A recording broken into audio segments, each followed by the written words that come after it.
que foi a decisão tomada pelo Supremo Tribunal Federal, que se debruçou e analisou a liminar de André Mendonça, que autorizava a prorrogação da CPMI do INSS por 60 dias. Decisão monocrática, ele passa para a análise do plenário do Supremo, e aí observamos uma divisão no entendimento dos ministros. 8 votaram contra a prorrogação e 2 favoráveis à continuidade dos trabalhos dessa comissão.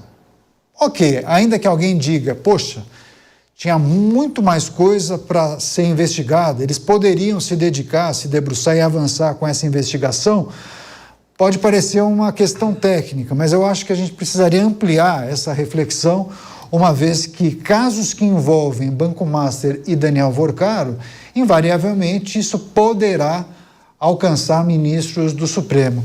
Mas, enfim, o que é preciso considerar em relação a essa decisão que foi tomada pelo Supremo no dia de hoje, como isso impacta também o cenário político, o Congresso Nacional e até a retórica eleitoral daqueles que vão se candidatar ao Senado. Bem-vindo, Elias. Muito obrigado, Daniel. É sempre uma honra estar aqui com vocês.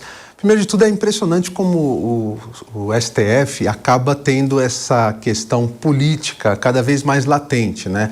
E ela entra diretamente no processo eleitoral, né? Uma vez que a gente está vivendo o epicentro dessa jornada com relação ao Banco Master e tudo que envolve esse Vorcaro, né? E tudo isso que tem de delação e tudo mais. Agora, essa decisão, ela é uma decisão que, na minha avaliação, ela teria que ser muito mais política do que uma decisão a ser colocada pelo Supremo, né?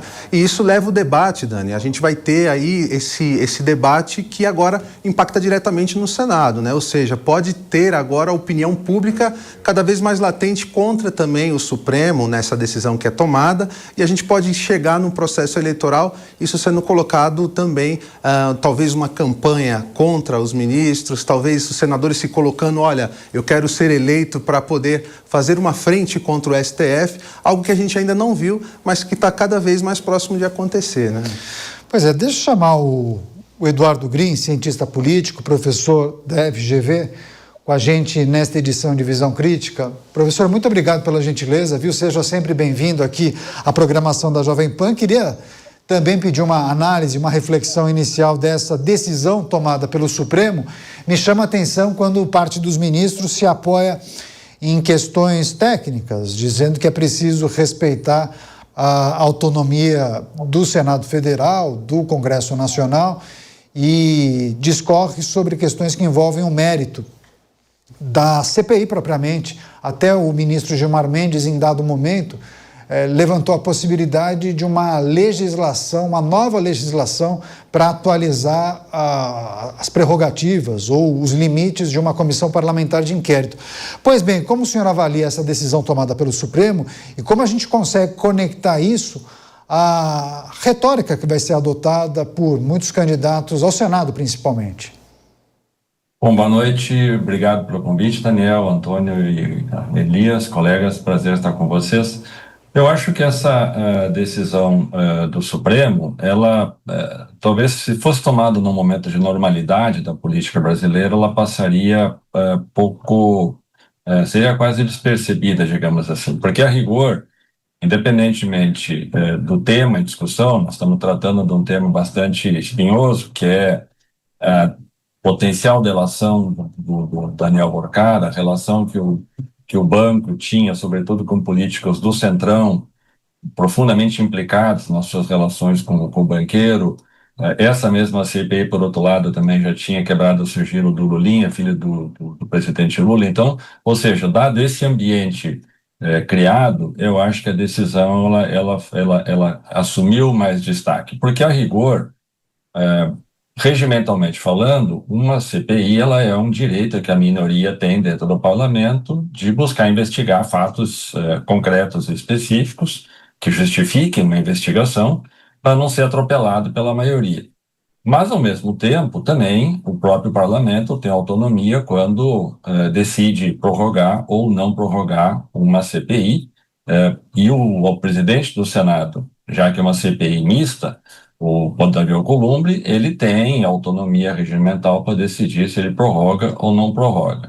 Claro que a decisão que ele adotou até agora de não prorrogar foi já percebendo o potencial explosivo que essa CPI poderia vir a ter, ampliando o seu objeto de investigação, como ao que tudo indica já estava acontecendo, para além da investigação dos aposentados em si, da fraude, do desconto dos aposentados, mas para fazer uns puxadinhos ali na CPI, para botar debaixo dela também Banco Master e o Lulinha e eventualmente outras questões que pudessem aparecer.